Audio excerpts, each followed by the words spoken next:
मस्जिद में गया हूँ, मदरसों में गया हूँ, तो मुझे मस्जिदों में इमाम और मुदर्रिसीन, मदारिस से जो उलमा फारिग हुए हैं वो नज़र आए हैं, अजहर के उलमा नज़र नहीं आए।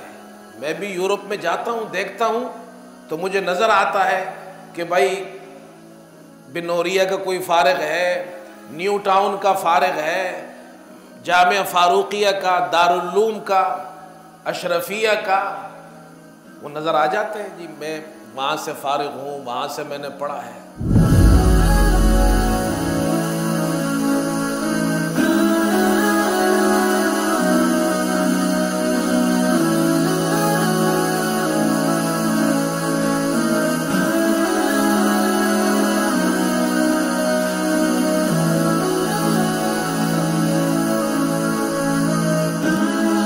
मुफ्ती साहब से हमारे बड़े अच्छे ताल्लुकात थे, वो हमारे बड़े थे, बेहतरीन मुदर्रिस थे और पुख्ता आलिम थे।